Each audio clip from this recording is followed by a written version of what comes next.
Bharatiya Janata party के राष्ट्रीय अध्यक्ष आदरणीय राजनाथ सिंह जी, भारतीय जनता पार्टी के प्रधानमंत्री पद के लोकप्रिय उम्मीदवार आदरणीय नरेंद्र मोदी जी,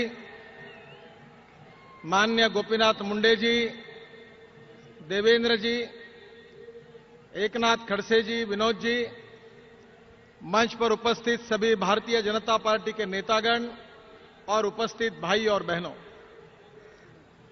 आज की यह बांद्रा की भूमि ये भारतीय जनता पार्टी के लिए एक ऐतिहासिक भूमि है। 1980 में बांद्रा रिक्लेमेशन के ऊपर भारतीय जनता पार्टी की स्थापना हुई थी। रामभाऊ नाइक उस समय मुंबई भारतीय जनता पार्टी के अध्यक्ष थे और अटल बिहारी वाजपेयी जी के नेतृत्व में इसी भूमि पर भारतीय जनता पार्टी के कार्य की शुरुआत हुई थी। मुझे इसलिए ये दिन याद है कि मैं 1980 में लॉ के तृतीय वर्ष का विद्यार्थी था और उसी समय मैंने भारतीय जनता पार्टी में उसी अधिवेशन में प्रवेश किया था।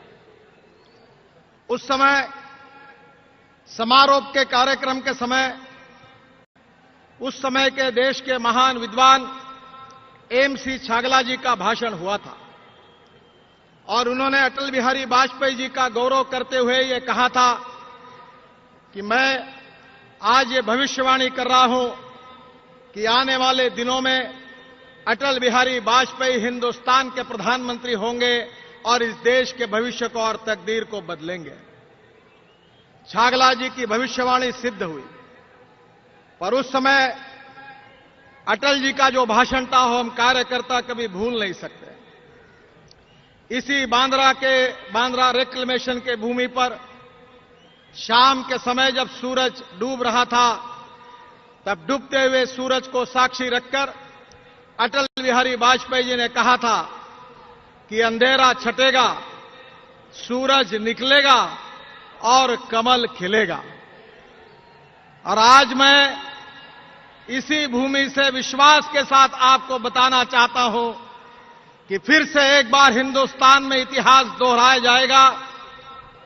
कांग्रेस का भ्रष्टाचार करने वाली कांग्रेस, महंगाई को बढ़ाने वाली कांग्रेस पूरी तरह से समाप्त होगी और नरेंद्र मोदी जी के नेतृत्व में दिल्ली के तख्त पर भारतीय जनता पार्टी का झंडा फहराएगा।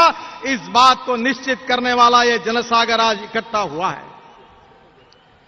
मुंबई हमारी देश की आर्थिक राजधानी है, पर आज मुंबई ट्रैफिक जाम के कारण त्रस्त है। जब भारतीय जनता पार्टी का शासन था, शिवशाही की सरकार थी, मनोहर जोशी, गोपीनाथ मुंडे मुख्यमंत्री और उप मुख्यमंत्री थे, तब इसी मुंबई के भविष्य को और तकदीर को बदलने की उस सरकार ने कोशिश की। मैं उस समय इसी राज्य में बांधकाम मंत्री के रूप में काम कर रहा था।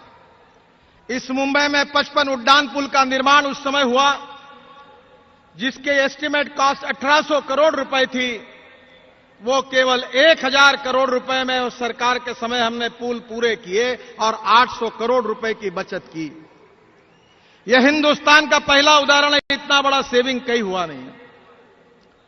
जो मुंबई पुणे एक्सप्रेस हाईवे था, जिसका टेंडर 3600 करोड़ रुपए में आया था, हमारी सरकार ने निर्णय किया कि यह काम हम ही करेंगे। तो 3600 करोड़ रुपए का टेंडर जो लोवेस्ट था, जिसको हम काम दे सकते थे, उस काम को हमने रिजेक्ट किया और महाराष्ट्र राज्य रस्ते विकास मंडल की स्थापना की और 3600 करोड़ का प्रोजेक्ट केवल 1600 करोड़ में पूरा करके इस राज्य के 2000 करोड़ रुपए बचे। आज आप जिस सीलिंग प्रोजेक्ट से आए हो, वो वर्ली बांद्रा सीलिंग प्रोजेक्ट का भूमि पूजन आदरणीय बाला साहब ठाकरे और हमारे नेता प्रमोद महाजन जी की उपस्थिति में हुआ था। वो प्रोजेक्ट मुझे कहते हुए दुख हो रहा है कि आधा प्रोजेक्ट हमारे सरकार ने उसी समय पूरा किया था और ब्रिज का कॉन्ट्रैक्ट केवल 420 करोड़ रुपए में हमने दिया था। ब्रिज का काम भी शुरू हुआ, बाद में 3-4 महीने के बाद हमारी सरकार बदल गई।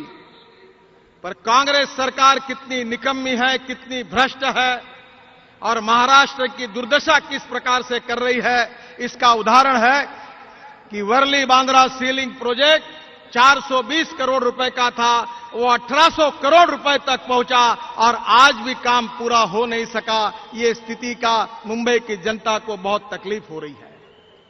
पर मैं आपको वचन देना चाहता हूं, मैंने अभी विनोद तावड़े जी को कहा कि मुंबई के लिए आशीष शेलार हमारे अध्यक्ष हैं, विनोद जी मुंबई के हैं, प्रकाश मेहता है, बाकी सभी कार्यकर्ता है, किरीट सोमैया जी है। मुंबई के विकास की एक विजन डॉक्यूमेंट हमारी मुंबई की भारतीय जनता पार्टी बना रही है। और ये जो वर्ली बांद्रा सीलिंग प्रोजेक्ट है, जो केवल आधा हुआ है, वो नरीमन पॉइंट से लेकर विरार तक हमारी सरकार आने के बाद पूरा करके दिखाएगी। ये वचन मैं भारतीय जनता पार्टी की ओर से आप सबको देना चाहता हूं। नरेंद्र मोदी जी के नेतृत्व में भारतीय जनता पार्टी ने विकास की राजनीति की है। लोग ये पूछते हैं कि भारतीय जनता पार्टी और कांग्रेस पार्टी में क्या फर्क है।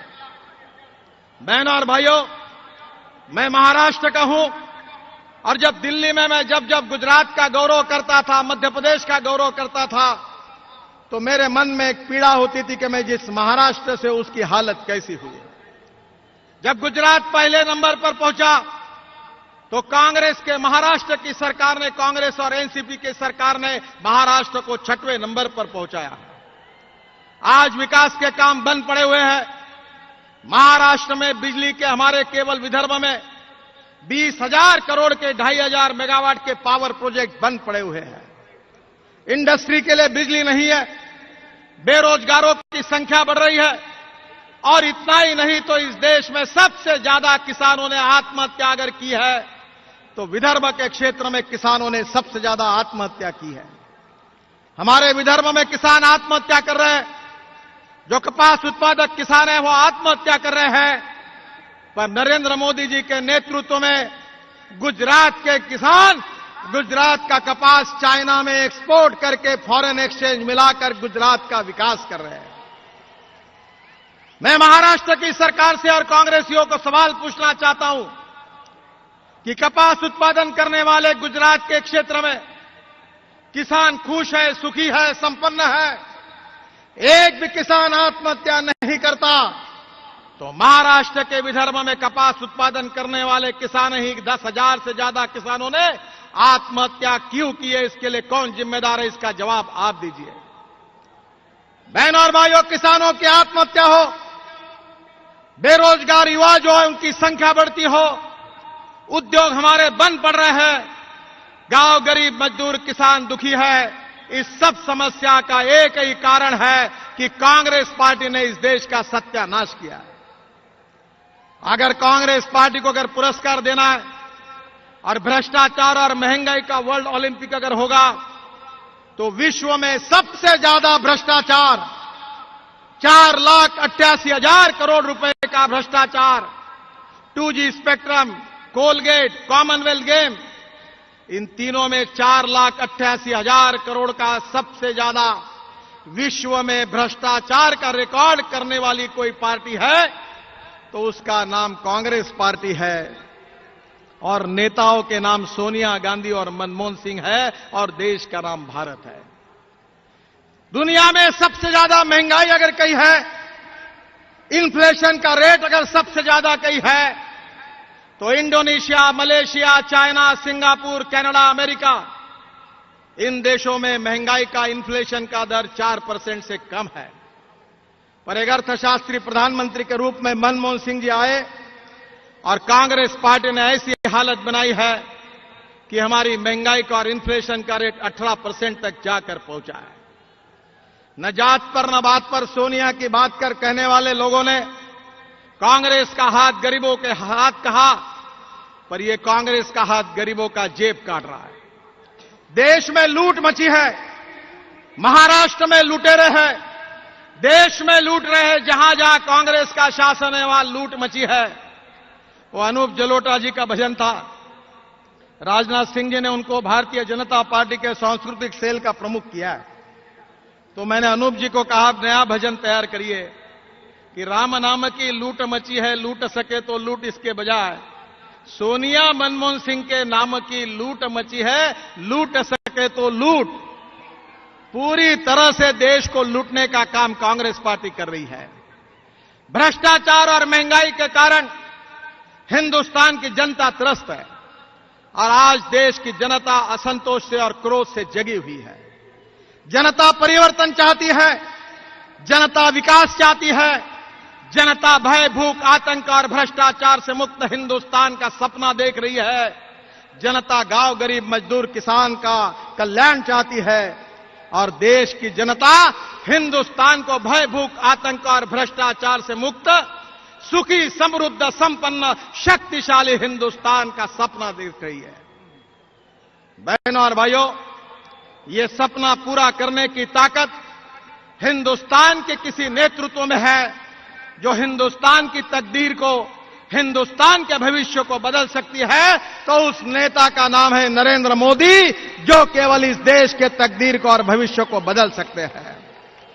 हम भ्रष्टाचार को मिटाएंगे, महंगाई को कम करेंगे और गांव, गरीब और मजदूर और किसानों को संतुष्ट करके हम हिंदुस्तान की तकदीर को बदल देंगे।